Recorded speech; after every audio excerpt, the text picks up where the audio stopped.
మహిళా దినోత్సవం రోజు విశాఖలో మహిళా కానిస్టేబుల్ ఇంట హోంమంత్రి అనిత సందడి చేశారు.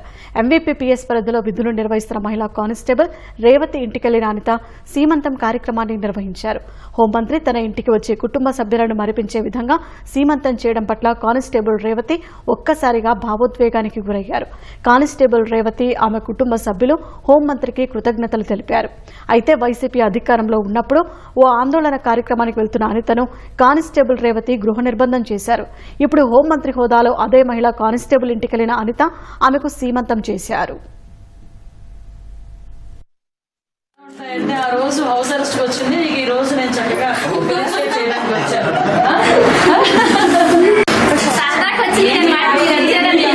ఉన్నాము చెప్పడానికి వచ్చాను. హ్యాపీగా మేడం అమ్మాయి ఎమోషనల్ అయింది.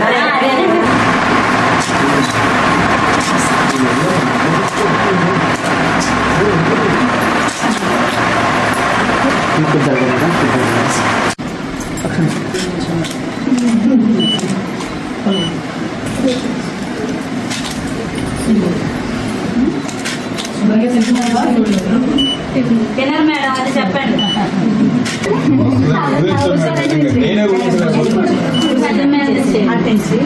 ఇలా కిందకి వన్ రేపు